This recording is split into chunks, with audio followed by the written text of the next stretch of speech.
Hello students, welcome সকলকে the way of solution and TWS একাডেমিতে।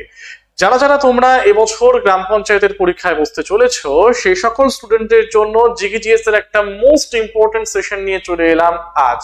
অর্থাৎ গ্রাম পঞ্চায়েতের পরীক্ষায় আগামী দিনে আসতে পারে এরকম মোস্ট ইম্পর্টেন্ট 30টা এমসিকিউ নিয়ে কিন্তু আলোচনা করব আজকে আমরা আমাদের এই সেশনটার মধ্যে। স্যার, এই সেশনটা কি শুধুমাত্র গ্রাম পঞ্চায়েতের পরীক্ষার্থীদের জন্য ইম্পর্টেন্ট? একেবারেই নয়। তোমরা যারা পুলিশের পরীক্ষা দিচ্ছ, তার সাথে সাথে যারা পিএসসির পরীক্ষা দিচ্ছ বা রাজ্য সরকারের যে কোনো সরকারি চাকরির পরীক্ষা দিচ্ছ, প্রত্যেকটা পরীক্ষার জন্যই কিন্তু এই প্রশ্নগুলো তোমাদের ইম্পর্টেন্ট হতে চলেছে গ্রাম পঞ্চায়েতের পাশাপাশি। বাট প্রত্যেকের কাছে সেশনটা শুরু করার আগে একটা অনুরোধ, কার কটা উত্তর ঠিক হলো এই সেশন চলাকালীন এই সংখ্যাটা কিন্তু আমাকে কমেন্টের মধ্যে জানাতে ভুলবে না। ঠিক আছে স্যার, চলো তাহলে শুরু করা যাক আজকে আমাদের জিকেজিএস এর প্রথম প্র্যাকটিস সেটটা। আজকের প্রথম প্রশ্ন বলা হচ্ছে নিম্নলিখিতদের মধ্যে কোনটি তরল ধাতুর উদাহরণ? সোডিয়াম, পারদ, লোহা নাকি সোনা? ভালো করে বুঝবে, আমাদের পর্যায় সারণীতে মোট মৌলের সংখ্যাটা হলো 118। এই 118টা মৌলের মধ্যে তুমি দুটো মৌল এমন পাবে যারা ঘরের উষ্ণতায় তরল অবস্থায় থাকে। এই বাদবাকি মৌলগুলো হয় তারা কঠিন, না হলে তারা গ্যাসীয়। তো তাহলে এই তরল উপাদানের উদাহরণ হয়ে গেল স্যার আমাদের দুটো, যার মধ্যে একটা হলো গিয়ে মার্কারি বা পারদ, আরেকটা হলো গিয়ে ব্রোমিন। যার মধ্যে মার্কারিটা হলো গিয়ে তরল ধাতু আর ব্রোমিনটা হলো গিয়ে তরল অধাতু। তাহলে সঠিক উত্তর কোনটা? অপশন নম্বর বি হবে আমাদের রাইট অ্যান্সার, পারদ। চল পরেরটা যাওয়া যাক। Question number 2। কোশ্চেন নাম্বার 2 কি বলছে? কর্পূরকে উত্তপ্ত করলে তরলে পরিণত না হয়ে সরাসরি বাষ্পে পরিণত হওয়াকে কি বলে? অর্থাৎ কঠিন পদার্থ, এটার মধ্যে তাপ প্রয়োগ করলে সে যদি তরলে পরিণত না হয়ে সরাসরি বাষ্পে পরিণত হয় তাকে আমরা কি বলি? বাষ্পায়ন, ঊর্ধ্বপাতন, স্ফুটন নাকি বাষ্পীভবন? তাহলে সঠিক উত্তরটা দেখিনি, অপশন নম্বর বি হবে এটার রাইট অ্যান্সার, ঊর্ধ্বপাতন। স্যার, শুধুমাত্র কর্পূর কি ঊর্ধ্বপাতন করে? না, আরো অনেকে আছে, যেরকম আমি তোমাদের বলতে পারি আয়োডিন, ওকে, তার সাথে হলো কি আমাদের ন্যাপথালিন, এরপরে হলো কি বাংলায় সেটাকে বলি আমরা নিশাদল বা ইংলিশে বলা হয় স্যাল অ্যামোনিয়া, এবং কেমিক্যালি টার্মটা হচ্ছে কি অ্যামোনিয়াম ক্লোরাইড বা NH4Cl। তার মানে এরা প্রত্যেকে কিন্তু আমাদের এই ঊর্ধ্বপাতনটাকে শো করে। অর্থাৎ তুমি যদি এদেরকে তাপ দাও, এরা কঠিন থেকে তরলে পরিণত না হয়ে সরাসরি গ্যাসে পরিণত হয়ে যায়। তাহলে রাইট অ্যান্সার কি? অপশন নাম্বার বি, ঊর্ধ্বপাতন। চলো পরেরটায় যাওয়া যাক। 3 নম্বর প্রশ্ন বলছে পটাশিয়াম পারম্যাঙ্গানেটের দ্রবণ কি বর্ণের হয়? লাল, হলুদ, কমলা নাকি বেগুনি? তো স্যার আমাদের ফার্স্ট এখানে জানতে হবে যে আপনি পটাশিয়াম পারম্যাঙ্গানেটকে এখানে লিখেছেন, এটা কিন্তু একটা তীব্র জারকধর্মী পদার্থ। আমি লিখে দিই একটু, এটা হলো গিয়ে আমার মূলত একটি তীব্র জারকধর্মী পদার্থ। এইবারে স্যার এটাকে যখন তুমি জলের মধ্যে মেশাবে তখন কি তৈরি হবে? আমার পারম্যাঙ্গানেটের একটা আয়ন তৈরি হবে। এই পারম্যাঙ্গানেট আয়ন তৈরি হবে, পারম্যাঙ্গানেট আয়ন, এটা কিন্তু কি হবে? আমার তৈরি হবে। তাহলে এটা মূলত রংটাকে কি করে দেবে? বেগুনি বা পার্পল করে দেবে। তাহলে অপশন নাম্বার ডি হয়ে যাবে আমাদের কারেক্ট অ্যান্সার। তাহলে কোশ্চেন নাম্বার 3 সঠিক উত্তর হলো কোনটা? Option number D. চলো স্যার পরেরটা যাওয়া যাক। মুঘল আমলে প্রচলিত মনসবদারি ব্যবস্থা কিসের সাথে সম্পর্কিত ছিল? ধর্ম, বিচার ব্যবস্থা, সৈন্যবাহিনী নাকি অর্থনীতি? তাহলে এই মনসবদারি প্রথা এটাকে শুরু করেছিলেন কে? 1571 সালে মুঘল সম্রাট আকবর। তিনি কিন্তু শুরু করেছিলেন এই মনসবদারি প্রথাটিকে। এবারে বলে ফেলো যে স্যার এই মনসবদারি ব্যবস্থা কার সাথে সম্পর্কিত? মনসব কথার অর্থটা হলো কি পদমর্যাদা। তাহলে সঠিক উত্তরটা দেখে নেব আমরা, অপশন নাম্বার সি হবে আমাদের রাইট অ্যান্সার, সৈন্যবাহিনী। সৈন্যবাহিনীটা মোরাললেস এখানে ঠিকঠাক আমরা নিয়ে নেব। ঠিক আছে, তাহলে রাইট অ্যান্সারটা দেখে নেব আমরা, অপশন নাম্বার সি, সৈন্যবাহিনী। পরবর্তী প্রশ্নে যাওয়া যাক। কোশ্চেন নম্বর 5 কি বলছে? ইংরেজ সরকারের পেশ করা ইলবার্ট বিল কিসের সাথে সম্পর্কিত ছিল? ধর্ম, বিচার ব্যবস্থা, সৈন্যবাহিনী নাকি অর্থনীতি? আচ্ছা, ইলবার্ট বিল সম্বন্ধে একটু মোস্ট ইম্পর্টেন্ট পয়েন্ট আমরা এখানে জানবো। এই বিলটা কিন্তু ইন্ট্রোডিউস করা হয়েছিল আমাদের 1883 সাল নাগাদ। 1883 সালে। তখন আমাদের দেশের গভর্নর কে ছিলেন, মানে গভর্নর তো ঠিক নয়, মানে ভাইসরয় কে ছিলেন?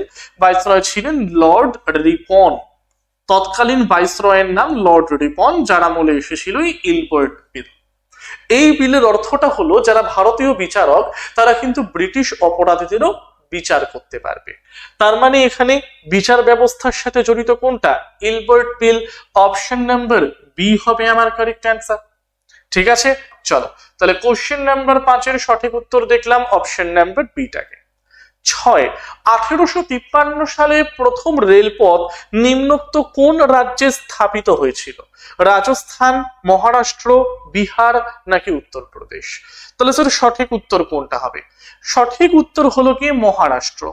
প্রথম রেলপথ যেটা 1853 সাল, সেটা মহারাষ্ট্রের মুম্বাই থেকে থানে পর্যন্ত।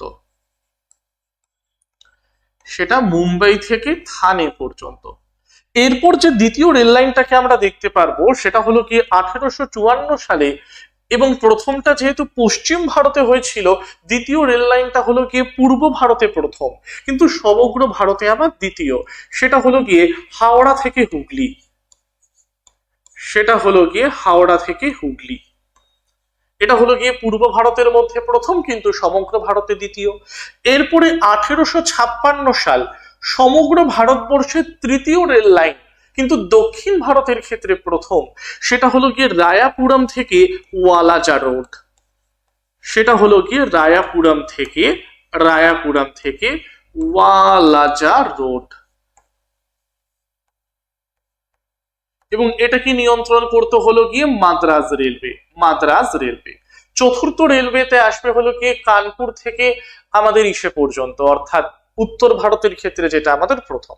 ঠিক আছে, তাহলে অ্যাকর্ডিং টু দিস কোশ্চেন সঠিক উত্তরটা হলো অপশন নাম্বার বি মহারাষ্ট্র। চলো পরেরটা যাওয়া যাক।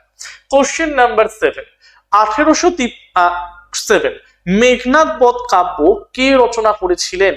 মেঘনাদ বধ কাব্য কে রচনা করেছিলেন?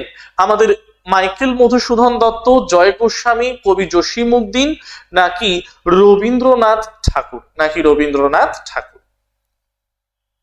ওকে, সো তাহলে সঠিক উত্তর দেখে নেব। মেঘনাদ বধ কাব্যের রচয়িতা হলেন গিয়ে মাইকেল মধুসূদন দত্ত। সালটাও একটু জেনে রাখতে পারো তোমরা, সেটা হলো কি 1861 সাল। এবং যে ছন্দে তিনি এটাকে লিখেছিলেন সেটা হলো কি অমৃতাক্ষর ছন্দ। ওকে,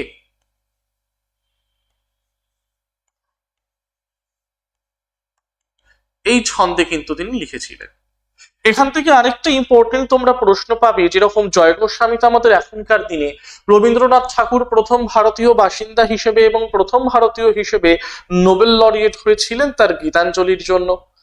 ঠিক আছে, ওকে চলো।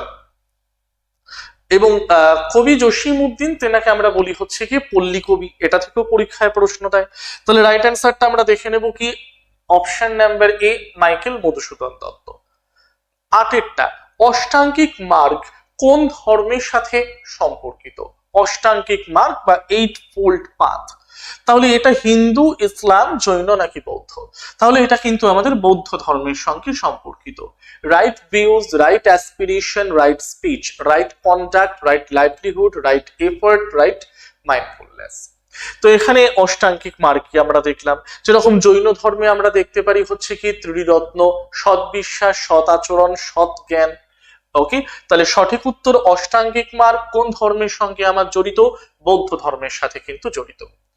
9টায় চলে আসি। প্রশ্ন নম্বর 9, মহাত্মা গান্ধী চম্পারণ নামক যে স্থান থেকে আইন অমান্য আন্দোলন শুরু করেন সেটি নিম্নলিখিত কোন রাজ্যে অবস্থিত? রাজস্থান, মহারাষ্ট্র, বিহার নাকি উত্তরপ্রদেশ? তাহলে সঠিক উত্তরটা এখানে স্যার আমরা জানবো কি বিহারের চম্পারণ। সালটা কত স্যার? এটাও কিন্তু পরীক্ষার জন্য খুবই ইম্পর্টেন্ট। তাহলে সালটা হলো 1917 সাল। এবং 1917 সালে নীলকরদের তিন কাঠিয়া ব্যবস্থার বিরুদ্ধে গান্ধীজি বিহারের চম্পারণ থেকে কিন্তু প্রথম সত্যাগ্রহটা শুরু করেছিলেন। ঠিক আছে, তাহলে সঠিক উত্তর হলো কোনটা? অপশন নাম্বার বি, সি হয়ে যাবে কিন্তু আমাদের এখানে কারেক্ট অ্যান্সার। চলো পরেরটা চাই। অমরকণ্টক থেকে নিম্নের কোন নদীটির উৎপত্তি? অমরকণ্টক থেকে নিম্নের কোন নদীটির উৎপত্তি? একটা হিন্ট দিই, এই নদীটা হলো আমাদের পশ্চিম বাহিনী নদী, তাই না? অর্থাৎ মাহি, সবরমতী, তাপি নাকি নর্মদা?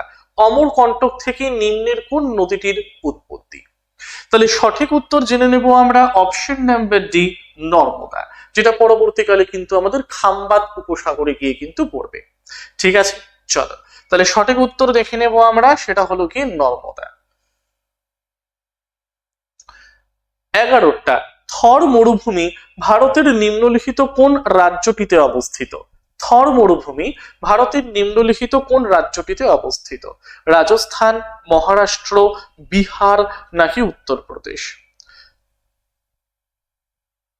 ঠিক আছে, চলো তো এখানে রাজস্থান বাদ দিয়ে তো ভারতবর্ষের অন্য কোনো রাজ্যে আর মরুভূমির কোনো অংশ আমরা দেখতে পাই না। তাহলে সঠিক উত্তর হলো কি রাজস্থান, ভারতের একমাত্র মরুভূমি থর রাজস্থানে কিন্তু অবস্থিত। মহারাষ্ট্র, বিহার, উত্তরপ্রদেশ এদের সাথে কোন রকম মরুভূমির সংশ্লিষ্টতা কিন্তু নেই। চল এর পরের প্রশ্নে আমরা চলে যাচ্ছি, যেটা হলো কি কোশ্চেন নাম্বার 12। প্রশ্ন নম্বর 12 কি বলছে, বা কোশ্চেন নম্বর 12টা কি বলছে দেখি। কোন শহর ভারতের ম্যানচেস্টার নামে বিখ্যাত? কোন শহর ভারতের ম্যানচেস্টার নামে বিখ্যাত? আহমেদাবাদ, গান্ধীনগর, বদোদরা নাকি সুরাট? কোন শহর ভারতের ম্যানচেস্টার নামে বিখ্যাত? তাই না? তাহলে সঠিক উত্তর নিয়ে নেব আমরা, অপশন নাম্বার এ, আহমেদাবাদকে। আহমেদাবাদকে আরেকটা বলা হয়, সেটা হলো গিয়ে বস্টন অফ দ্য ইস্ট, বা পূর্বের বস্টন। এই পয়েন্টটাও লিখে নেবে সকলে। আহমেদাবাদকে কিন্তু আমরা অনেক সময় আবারও পূর্বের বস্টন বলে চলি। ঠিক আছে, পূর্বের বস্টন বলা হয় এটাকে। তাহলে রাইট অ্যান্সার অপশন নাম্বার এ। চলো স্যার পরেরটা জানা যাক। কোশ্চেন নাম্বার 13, নিম্নলিখিত কোন রাজ্যটি আয়তনের নিরিখে ভারতবর্ষে বৃহত্তম? রাজস্থান, মহারাষ্ট্র, বিহার নাকি উত্তরপ্রদেশ? তাহলে যে রাজ্যটি আয়তনের নিরিখে সব থেকে বৃহত্তম সেটা হলো কি আমাদের রাজস্থান, অপশন নাম্বার এ। ঠিক আছে, এর পরবর্তীতে আসে হলো গিয়ে মধ্যপ্রদেশ, এর পরবর্তীতে মহারাষ্ট্র, এবং চতুর্থ রাজ্য হিসেবে আসছে উত্তরপ্রদেশ। কিন্তু তুমি যদি জনসংখ্যার দিক থেকে দেখো তাহলে উত্তরপ্রদেশ হলো গিয়ে ভারতবর্ষে প্রথম। ঠিক আছে, আমি লিখে দিতাম একটু এখানে, জনসংখ্যার নিরিখে দেশে প্রথম। জনসংখ্যার নিরিখে দেশে প্রথম।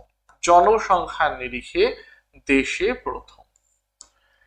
ঠিক আছে, তাহলে এটা হলো অপশন নাম্বার ডিটা। বাট সঠিক উত্তর আয়তনের নিরিখে হলো কি রাজস্থান বৃহত্তম। পরবর্তী প্রশ্নে যাওয়া যাক, পরবর্তী প্রশ্নে যাওয়া যাক। কোশ্চেন নাম্বার 14তে আমরা চলে আসি। শিশু নিম্নলিখিত কোন ধরনের উদ্ভিদের উদাহরণ? এটা লবণাম্বু, পার্বত্য, ক্রান্তীয় পর্ণমোচী নাকি ক্রান্তীয় চিরহরিৎ? শিশু। ঠিক আছে, তাহলে শিশু হচ্ছে গিয়ে আমার এক ধরনের উদ্ভিদ, যেখানে আমরা শীতকালে দেখবো যে এই উদ্ভিদগুলোর পাতা ঝরে যাচ্ছে। তো তার মানে এটা কার বৈশিষ্ট্য? ক্রান্তীয় পর্ণমোচী বা ডেসিডুয়াস ট্রি এর বৈশিষ্ট্য হলো এটা। ওকে, তাহলে অপশন নাম্বার সি হবে আমার কারেক্ট অ্যান্সার। লবণাম্ব উদ্ভিদ মানে সুন্দরবন অঞ্চলে যেটাকে দেখতে পাই। পার্বত্য তো আমরা জানি। ক্রান্তীয় পর্ণমোচীর অন্যান্য উদাহরণের মধ্যে শাল সেগুনও পড়ে থাকে। ক্রান্তীয় চিরহরিতের মধ্যে তোমরা এক্সাম্পল হিসেবে মেহগিনি নিয়ে নিতে পারো। ঠিক আছে, তাহলে শিশু নিম্নলিখিত কোন ধরনের উদ্ভিদ? ক্রান্তীয় পর্ণমোচী, অপশন নাম্বার সি। ডান। চলো পরেরটা এবারে আমরা এগোই প্রশ্ন নম্বর 14তে। 15তে এগোই। কোন রাজ্য দ্বিখণ্ডিত হয়ে ঝাড়খণ্ড গঠিত হয়? কোন রাজ্য দ্বিখণ্ডিত হয়ে ঝাড়খণ্ড গঠিত হয়? রাজস্থান, মহারাষ্ট্র, বিহার নাকি উত্তরপ্রদেশ? রাজস্থান, মহারাষ্ট্র, বিহার নাকি উত্তরপ্রদেশ?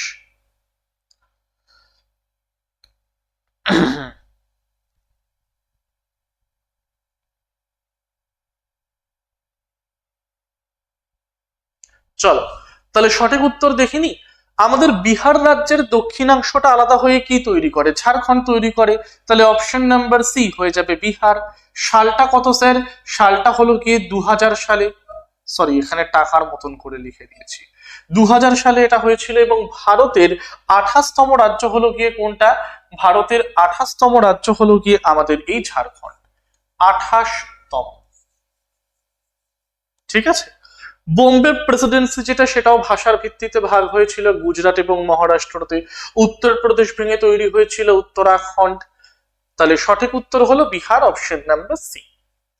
পরবর্তী প্রশ্নে যাচ্ছি। আচ্ছা, পরবর্তী প্রশ্নে যাওয়ার আগে প্রত্যেকের জন্য আমি একটা এখানে ইম্পর্টেন্ট অ্যানাউন্সমেন্ট তোমাদের করে দিই।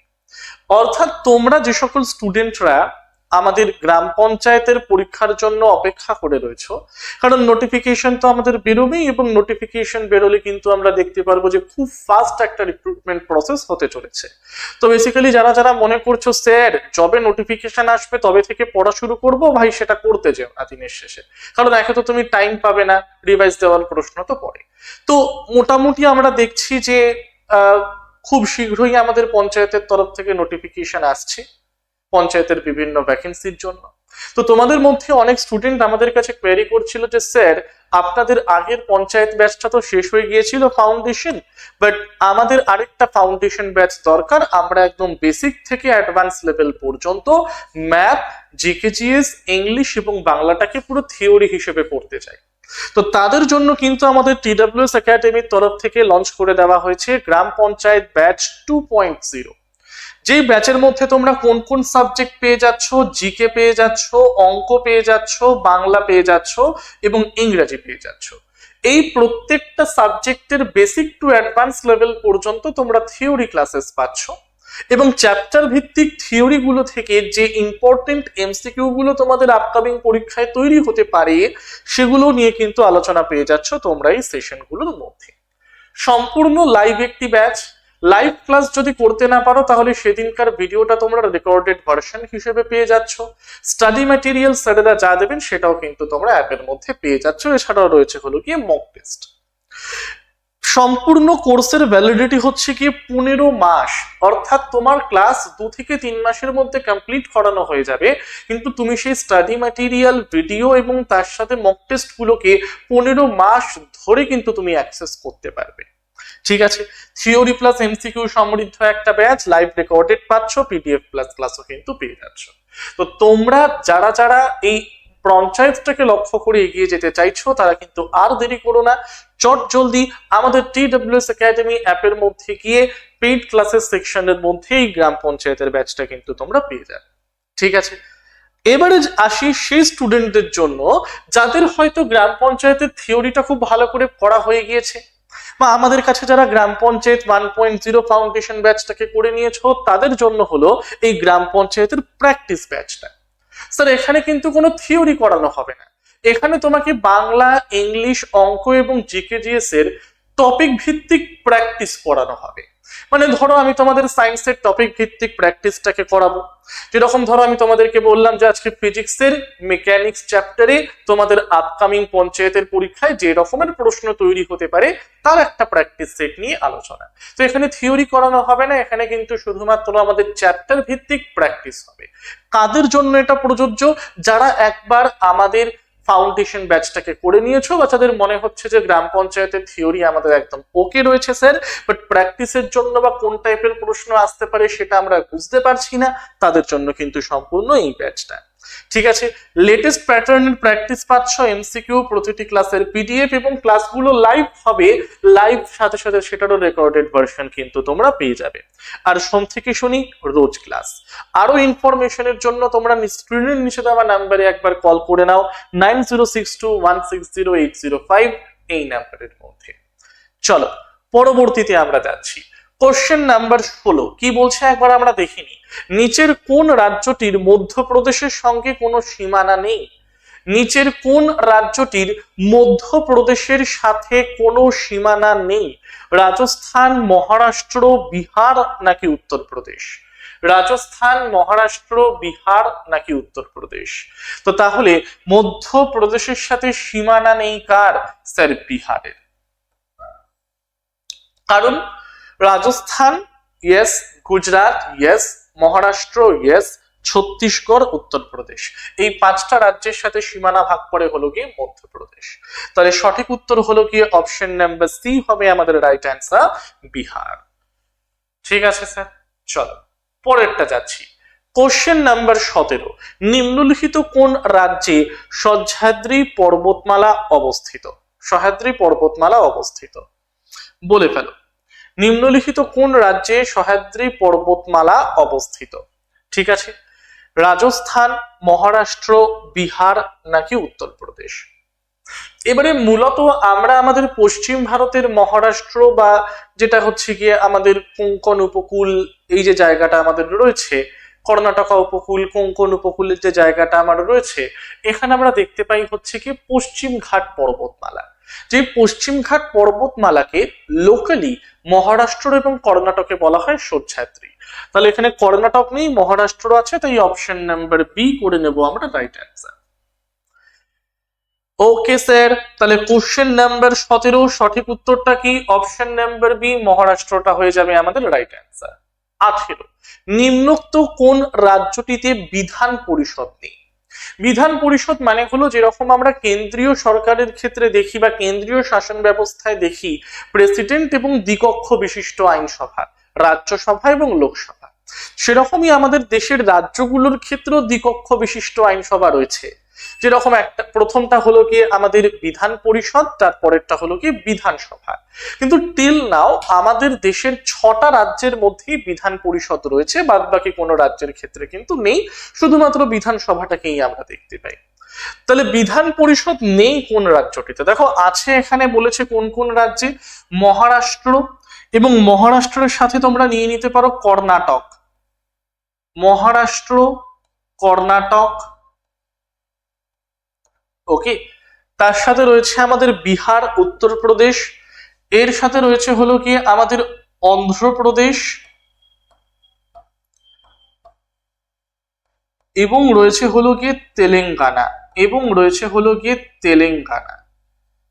তাহলে মূলত এই 6টা রাজ্য ছাড়া আর কোন রাজ্যে কিন্তু বিধান পরিষদ বা আপার হাউস অফ দ্য স্টেট গুলোর ক্ষেত্রে কোনো অস্তিত্ব নেই। তাহলে সঠিক উত্তর কি? রাজস্থান, অপশন নাম্বার এ।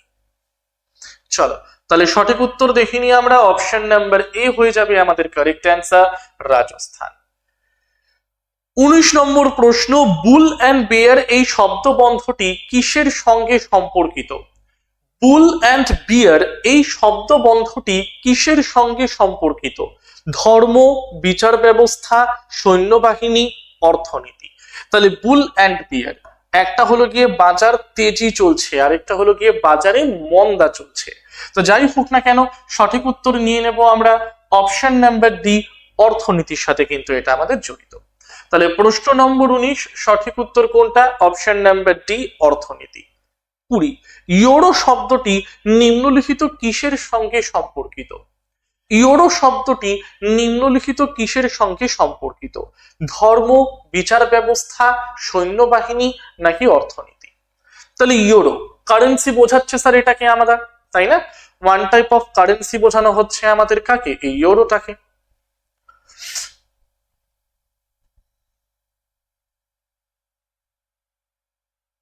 ওকে, তাহলে সঠিক উত্তর মুদ্রা যখন বলেছে তার মানে অর্থনীতি। অর্থাৎ ইউরোপিয়ান ইউনিয়নের অন্তর্ভুক্ত দেশ যারা ইউরোজোনে রয়েছে তারাই কিন্তু আমাদের এই ইউরোটাকে ব্যবহার করে তাদের কারেন্সি হিসেবে।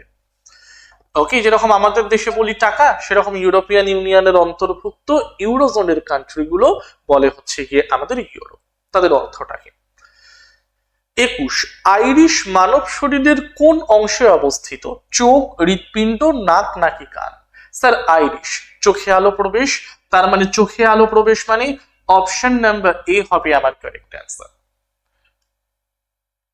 22, কুইনাইন নামক উপক্ষার কোন উদ্ভিদ থেকে পাওয়া যায়? এই ধরনের প্রশ্নগুলো কিন্তু পরীক্ষার জন্য খুবই ইম্পর্টেন্ট। সেটা হলো উদ্ভিদের রেচন পদার্থ যেটা মানব দেহে বিভিন্ন রোগ সারাতে ব্যবহার করা হয়।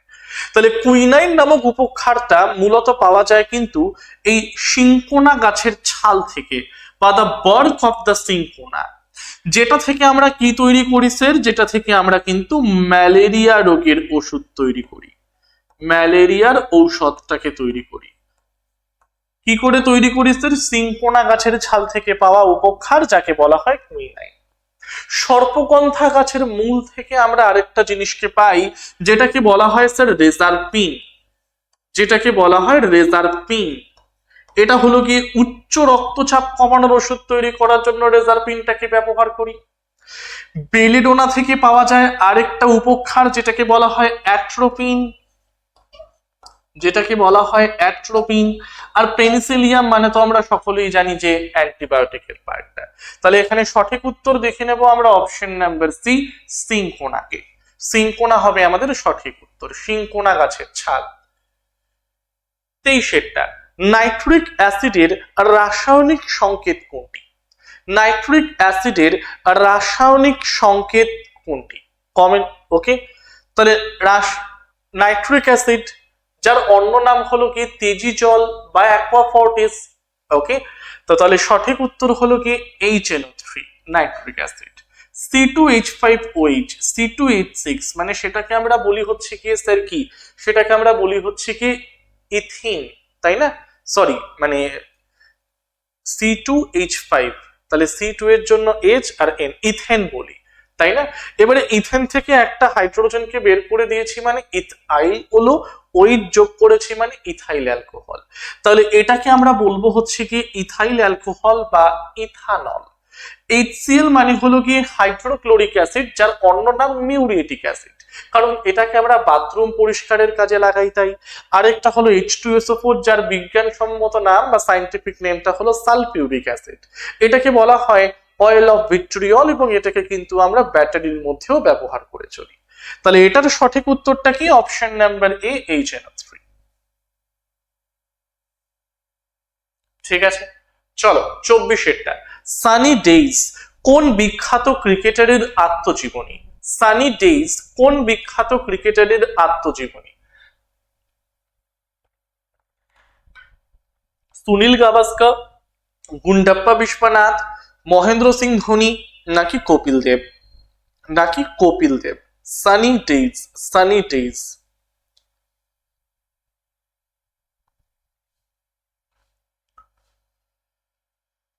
বলো, সানি ডেইজ কার সাথে? ঠিক আছে, তাহলে Sunny Days, Sunny, that was Sunil Gavaskar. Option number A হবে আমার কারেক্ট অ্যান্সার। গুন্ডাপ্পা বিশ্বনাথ, এনার লেখা হলো কি wrist assured, wrist assured. Okay, Mahendra Singh Dhoni, but তার সিনেমা, তার জীবনী নিয়ে, মানে জীবনী তো নিয়ে নয়, তার স্টোরি, মানে তার স্টোরি নিয়ে একটা মুভিও হয়েছে, MS Dhoni and untold story. Kapil Dev, straight from the heart, এটাও লিখে নিতে পারো সকলে, straight from the heart, straight from the heart. ঠিক আছে, চলো 25, কোষচক্রের কোন দশায় ডিএনএ সংশ্লেষ ঘটে? কোষচক্রের কোন দশায় ডিএনএ সংশ্লেষ ঘটে? তাহলে ডিএনএ সংশ্লেষ ঘটবে হচ্ছে কি মূলত এস দশায়, বা যাকে আমরা বলি হচ্ছে কি সিনথেটিক ফেজ বা সিনথেসিস ফেজ। ঠিক আছে, চলো 26টায় চলে যাই আমরা। নিম্নলিখিত ধাতুগুলোর মধ্যে সবচেয়ে বিক্রিয়াশীল কোনটি? তো আমরা যদি ধাতু সক্রিয়তা শ্রেণীটাকে দেখি, তাহলে নিম্নলিখিত ধাতুগুলোর মধ্যে সব থেকে বেশি পরিমাণে সক্রিয় হলো কি ক্যালসিয়াম। অপশন নাম্বার এ হবে আমার কারেক্ট অ্যান্সার। 4টি উপাদানের পারমাণবিক সংখ্যা নিম্নরূপ। ফ্লোরিন দিয়েছে, ফসফরাস দিয়েছে, ক্লোরিন দিয়েছে, আর্গন দিয়েছে, এবং দিয়ে বলছে নিচের দুটি উপাদানের কোনটি রাসায়নিকভাবে একই রকমের হবে? ফ্লোরিন এবং ক্লোরিন, ফ্লোরিন এবং ফসফরাস, ক্লোরিন এবং ফসফরাস, নাকি ফ্লোরিন এবং আর্গন? আচ্ছা স্যার, ফ্লোরিন হলো গিয়ে হ্যালোজেন, ফসফরাস হচ্ছে গিয়ে নাইট্রোজেন গ্রুপ বা নিকটোজেন ফ্যামিলি, ক্লোরিনটা হলো গিয়ে হ্যালোজেন, আর্গনটা হলো গিয়ে নিষ্ক্রিয় গ্যাস বা ইনার্ট গ্যাস বা নোবেল গ্যাস। তার মানে ফ্লোরিন আর ক্লোরিন এই দুটো একই শ্রেণীতে অবস্থিত, তার মানে এদেরকে আমরা হ্যালোজেন বলি। পর্যায় সারণীর একমাত্র গ্রুপ হলো কি গ্রুপ নাম্বার 17, যেখানে থাকা মৌলগুলোকে তুমি কঠিন, তরল, গ্যাসীয় তিনটে অবস্থাতেই পাবে। ফ্লোরিন, ক্লোরিন গ্যাসীয়, ব্রোমিন তরল, আয়োডিন, অ্যাস্টাটিন কঠিন। তার মানে ফ্লোরিন আর ক্লোরিন হবে আমার right answer, option number A. Done. চলো পরেরটায় যাওয়া যাক। কোশ্চেন নাম্বার 28 চলে যাই আমরা। 28 নম্বর প্রশ্ন কি বলছে দেখিনি। আধুনিক পর্যায় সারণীর কোন দিকে ধাতু স্থাপন করা হয়? আধুনিক পর্যায় সারণীর কোন দিকে ধাতু স্থাপন করা হয়? তার মানে ধাতুগুলো বাঁ দিকে থাকে, অধাতুগুলো ডান দিক বরাবর থাকে, আর ধাতু আর অধাতুকে আলাদা করে হলো কি ধাতুকল্প, জিগজ্যাগ লাইনটা। তো তাহলে আধুনিক পর্যায় সারণীর কোন দিকে ধাতু অবস্থান করে? স্যার বাম পাশ বরাবর বা লেফট দিক বরাবর। অপশন নাম্বার ডি হবে আমার correct answer. Option number D হবে আমার কারেক্ট অ্যান্সার। চলো 29 নম্বর প্রশ্নটাকে দেখে নিই আমরা একবার। ফ্লুওরেসেন্ট টিউবের গ্যাসের প্রকৃতির উপর নির্ভর করে নিচের কোনটি বিশেষ রঙে জ্বলে? ফ্লুওরেসেন্ট টিউবের গ্যাসের প্রকৃতির উপর নির্ভর করে নিচের কোনটি বিশেষ রঙে জ্বলে? তার মানে স্যার এখানে সঠিক উত্তরটা কি হবে? সঠিক উত্তরটা হবে আমাদের প্লাজমা, পদার্থের চতুর্থ অবস্থা। অর্থাৎ গ্যাসকে যদি তুমি হিট অ্যাপ্লাই করো তাহলে ফ্রি ইলেকট্রন বেরিয়ে যায় এবং মৌলটা আয়নে চেঞ্জ হয়। তাহলে mixture of free electron and ion, এটাকেই আমরা বলি হচ্ছে কি প্লাজমা। ঠিক আছে, যেটাকে ইউজ করা হয় ফ্লোরোসেন্ট বাল্ব, নিয়ন সাইন বাল্ব ইত্যাদির মধ্যে। আজকের শেষ প্রশ্নটাকে আমরা দেখে নেব আমাদের প্র্যাকটিস সেটের মধ্যে। সেটা হলো কি কোশ্চেন নম্বর 30 কি বলছে, নিম্নলিখিত কোন ধাতু ঠান্ডা বা গরম জলের সাথে বিক্রিয়া করে না? নিম্নলিখিত কোন ধাতু ঠান্ডা বা গরম জলের সাথে বিক্রিয়া করে না? আবার সেই সক্রিয়তা শ্রেণী পড়তে হয়। সোডিয়াম, পটাশিয়াম এরা এতটাই মানে তীব্র, মানে এরা সহজেই কারোর না কারোর সাথে রিঅ্যাক্ট করে যায়। তাহলে সোডিয়াম এবং পটাশিয়াম তারা কিন্তু ঠান্ডা জলের সাথে বিক্রিয়া করে নেবে। ক্যালসিয়াম যেটা, সেই ক্যালসিয়াম ঠান্ডা জলের সাথে বিক্রিয়া না করলেও নর্মাল জলের সাথে বিক্রিয়া করে নেবে। তাহলে পড়ে রইল অ্যালুমিনিয়াম হবে আমাদের রাইট অ্যান্সার, কারণ ধাতু সক্রিয়তা শ্রেণীতে অ্যালুমিনিয়াম কিন্তু এদের থেকে নিচে অবস্থান করে। তো এ কিন্তু সহজে ঠান্ডা বা গরম জলের সাথে কোনো রকম বিক্রিয়াটাকে করবে না। তাহলে সঠিক উত্তর আমরা দেখে নেব কি, অপশন নাম্বার ডি হবে আমাদের রাইট অ্যান্সার, অ্যালুমিনিয়াম। ঠিক আছে, চলো তাহলে আজকে আমাদের 30টা প্রশ্ন কিন্তু এখানেই এন্ড হলো। তো একটু প্রত্যেকের জন্য একটা ইম্পর্টেন্ট অ্যানাউন্সমেন্ট আমি করে দেই। বর্তমানে আমাদের TWS একাডেমি অ্যাপের মধ্যে কিন্তু এই ব্যাচগুলো তোমাদের রানিং চলছে। Combined foundation 7.0, SSC GDMTS foundation 2027, West Bengal gram panchayat batch foundation এবং তার সাথে প্র্যাকটিস, দুটো আলাদা আলাদা। Okay, WBPKP foundation 2.0, ANM GNM foundation 2027, WBPKP practice batch.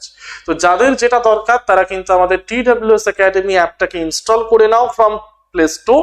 সেখানে গিয়ে নাম, ফোন নাম্বার দিয়ে রেজিস্ট্রেশন করলে কিন্তু তোমাদের সামনে এরকম একটা ইন্টারফেস খুলে যাবে। এবারে ইন্টারফেসের মধ্যে পেইড কোর্স সেকশনে গেলেই কিন্তু তোমরা সেই পার্টিকুলার ব্যাচগুলোকে দেখতে পারবে। ঠিক আছে, আমাদের টেলিগ্রাম চ্যানেল জয়েন করতে ভুলবে না, দ্য ওয়ে অফ সলিউশন। কারণ আমরা যে কোনো মানে নোটিফিকেশন থেকে শুরু করে হোক, যে কোনো ক্লাসের লিঙ্কও আমরা কিন্তু এই টেলিগ্রাম চ্যানেলে তোমাদেরকে প্রোভাইড করে থাকি। আর এই তিনটে ইউটিউব চ্যানেলকে সাবস্ক্রাইব করতে ভুলবে না, the way of solution, TWS academy and TWS smart. কারণ যে কোনো সরকারি চাকরির অথেন্টিক নিউজ, তার নোটিফিকেশন, সেটা রিলেটেড কোনো ফ্রি ক্লাসেস চলবে কিনা বা কোনো পেইড ভার্সন আসছে কিনা বা মক টেস্ট, এগুলো কিন্তু প্রত্যেকটা আমরা তোমাদের জন্য আলোচনা করি এই ইউটিউব ক্লাসেস, এই ইউটিউব চ্যানেলগুলোতে। তো the way of solution, TWS academy and TWS smart. Okay, তাহলে আজকের ভিডিওটা এই পর্যন্তই। যদি ভিডিওটিকে ভালো লেগে থাকে অবশ্যই লাইক করবে, শেয়ার করতে ভুলবে না, আর চ্যানেলটিকে কিন্তু অবশ্যই সাবস্ক্রাইব করবে। টিল নাও প্রত্যেককে thank you everyone, thank you সকলকে।